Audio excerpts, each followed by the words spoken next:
G'day Spuddies. I want to talk about cravings. Cravings are a big thing. I often get people asking me about how to deal with cravings and how to, basically that's it, how to deal with cravings, how to push through them and all this sort of stuff, and how you develop the willpower and that sort of thing. I've got a few different analogies I use. One is of a greasy lawyer who's lives in your head, and his a lawyer's job is to find loopholes in the system and get you to agree to what he wants to do. A similar analogy with a used car salesman that the cravings are the used car salesman trying to sell you a lemon that doesn't work. The car doesn't work, it's going to break down as soon as you buy it. It's going to be a bad experience, but he's trying to sell it to you anyway. And most of the time you buy the car that's going to give you a bad time. Another analogy that I have used recently is that of a child in a supermarket.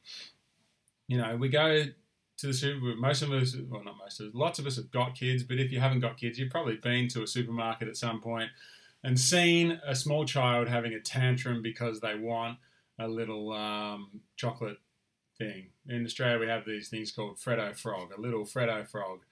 And it's a little chocolate thing shaped like a frog, whatever. And you see a kid in the supermarket and he's screaming to his mum or screaming to his dad, "Come on, I want a Freddo Frog, give me a Freddo Frog!"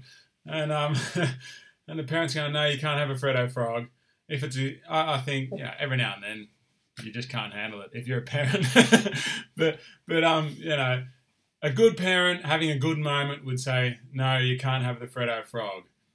For two reasons. Number one is that it's bad for you and I don't want to give you food that's bad for you. And number two is that I don't want to reward the behavior that you're displaying at the moment. So you're having a tantrum, lying on the floor of the shopping centre, kicking and screaming, "I want a Freddo Frog!" And then, the parent doesn't want to reward that behavior because the parent knows that if they reward that behavior, then next time the kid wants a Freddo Frog, they're going to do the same thing because they know it works and they know it's going to get them the Freddo Frog. So the parent says this to the kid and the kid says, "Oh, but I promise I'll be good, I'll be good." And this is the craving saying, but just one little snack won't hurt and tomorrow I'll get back on the diet tomorrow and things will be good. This is the kid saying, I'll be on my best behavior if you buy me this chocolate. And the parent knows, okay, yeah, kid's going to be on his best behavior probably for the rest of the day or maybe at least a few hours. But then next time he wants something, he's going to remember this moment where he's kicked and screamed and had this massive tantrum and he got what he wanted, and it's going to happen again next time. And the same thing is going to happen with your cravings. If you give in to them, it's the next time a craving pops up, your inner child is going to know that all I have to do is persist with this craving, keep on hammering home that I need this donut or whatever, and eventually you're going to give in. So it's a good analogy, I think, to think of cravings as your inner child saying, "Yes, I want this, I want this." Children are only interested in instant gratification. I want this and I want it now because it's going to make me feel good now. That's all that matters.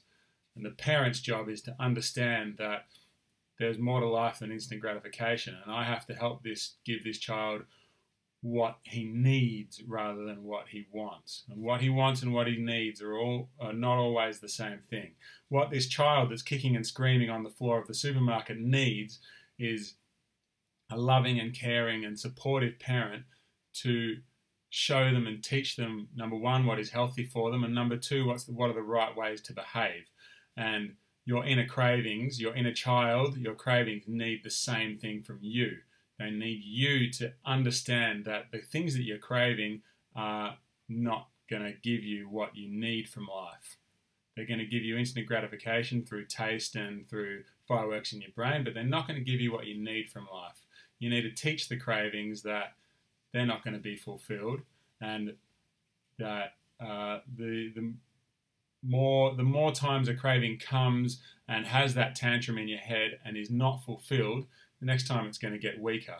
Just like the child, if he constantly having these tantrums and he doesn't get what he wants, he'll try again next time, but he won't do it for as long because he knows that, oh, last time it didn't work, I'll give it another try, but it won't work. And then as you go further down the line, the tantrums are going to get smaller and less intense until the child stops, because he knows that no matter what he does, no matter how loud he screams, he's not getting what he wants. Cravings, the same thing will happen with cravings, the same cycle. But you need to be strong. You need to behave like the adult in the situation and teach your cravings, teach the inner child what's the right way to behave. All right. I hope I made sense. I hope that wasn't rambling. I've got this t-shirt on because we're getting rid of the last of them. We are coming up with a new logo, hopefully sometime soon, and this has actually not really been the best idea we've ever had selling these t-shirts. They're great t-shirts. They're really they're organic cotton and bamboo, and they're fair trade and all of that ethical stuff, and they're good for the environment and all that stuff. But basically, it's ended up costing us money, so it's not something we're going to be doing these particular ones again. We're working on a new system and a new way to do it all, and they're going to have new logos and everything. But anyway, we need to get rid of the last stock that we've got. So they're extra cheap, $15 for the t-shirt plus postage to wherever you are in the world. So I'll put a link in the description below, and you can, if that sort of thing interests you, then you can check them out and get one. Otherwise, be the adult in this relationship with your inner child, your cravings. Deal with them like an adult would deal with a child having a tantrum at a supermarket. Spud up, everyone.